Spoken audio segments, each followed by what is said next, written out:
Hello lovely and happy Scorpio full moon.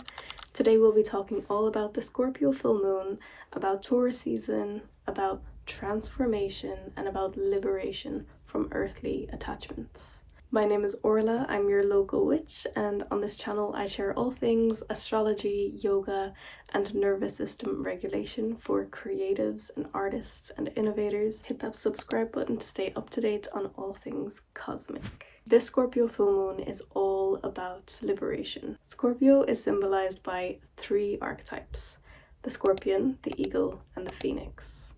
In its rawest form, Scorpio is like a scorpion, and it reacts from primal instincts. These can show up as jealousy, anger, distrust, revenge. But gradually, Scorpios evolve. They evolve their self-awareness and they harness their strengths and they cultivate their courage and their desires for freedom.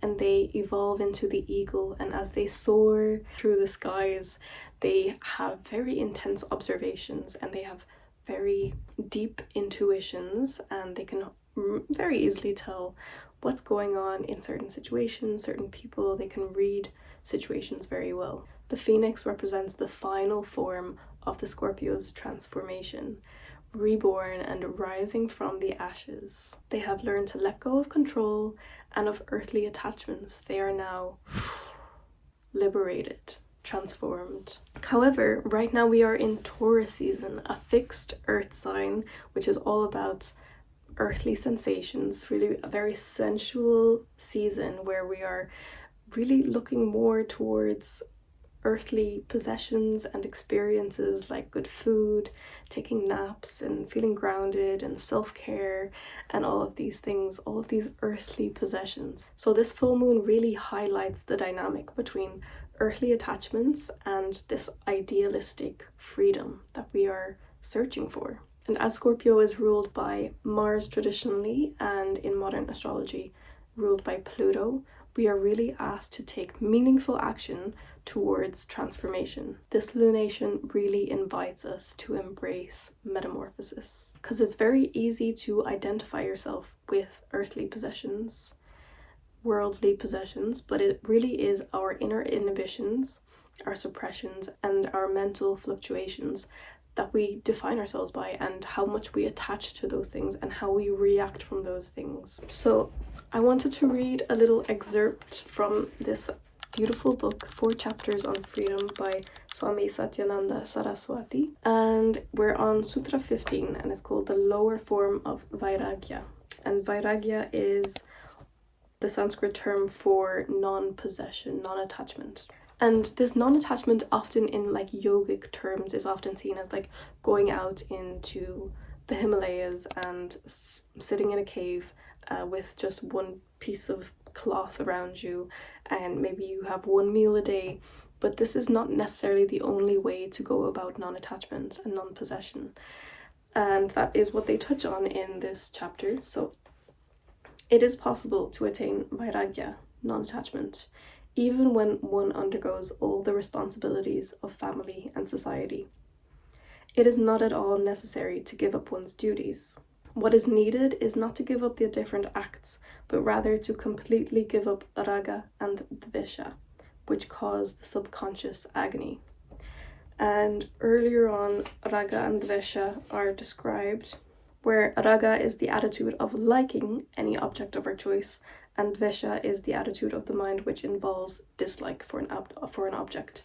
So basically it's about giving up either liking or disliking something and just being content with whatever you have. It says that an individual can be free in this life itself, even while performing the various necessary acts in life, if only the sadhaka can detach themselves from the good or bad effects of their actions. A sadhaka being a practitioner. It is not what one does or does not do in the outer life, it is the inner life, the life of inhibitions, suppressions, and complexes, the life of mental and psychic errors that play a decisive role in meditation. So we can tell that it's not about the outer world, it's not about what you look like, about what you own, what you possess.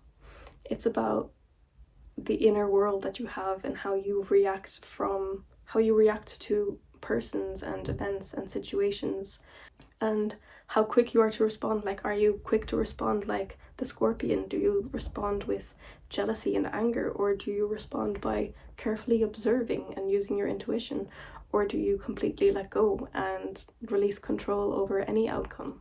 So it's interesting to just take stock of what is your initial response to something. How do you initially react, and how can you learn to react from a different perspective? The practice of non-attachment starts from within and never from without. It does not matter what clothes you wear or what kind of people you live with. What really matters is what kind of attitude you have towards the various things, persons, and events you come across in life. Vairagya is thus a manifestation of the purity and peace of one's mind.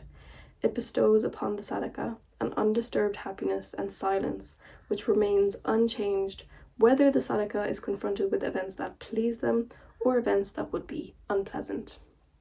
So no matter the situation, if it's pleasant or unpleasant, you move through life anyways, because you release control, you release the idea that you can control the outcome, that you can control your emotions, that you can control life and its outcomes.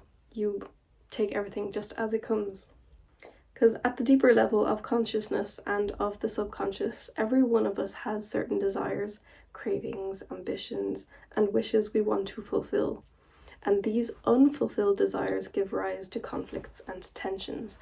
And you'll notice that maybe you have food every day, you have breakfast, lunch, and dinner, you have a roof over your head, you have a comfy bed to sleep in, you have company, you have relationships and friendships.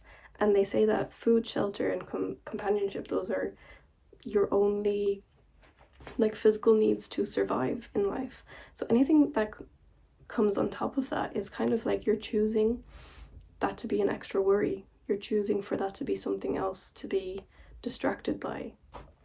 So those are some extracts that I wanted to read from this beautiful book. Definitely give the book a read yourself. It looks a bit thick, but it's not that bad actually. And you kind of pick it up and then you let it go again, pick it up again throughout certain parts of your life, and that's cool. To finish today's session, I have some journaling prompts for you. So get your journal and your pen, or just answer them in your head if you feel like it. The first one is, what earthly attachments do I define myself by? So what do you feel like, oh, I can't give up my clothes? What if I give up my clothes? I give up who I am, you know? What earthly attachments do you define yourself by? The next journaling prompt is, besides having food, shelter, and companionship, what extra worries am I creating for myself? So besides having all of your physical needs met, you have friendships and relationships. What extra needs are you, or what extra needs or wants or desires, cravings are you creating for yourself that are blocking you from moving forwards? And the all-important question for any full moon, what do I want to let go of today? What do I want to make space for? And the final question, what 3 things am I grateful for today? Maybe you can even name 5 things. Who knows? Let's take a deep breath in through the nose. Exhale through the mouth. Drop your shoulders, unclench your jaw. Happy Scorpio full moon. Thank you so much for being here. Lots of love, and I'll see you in the next one.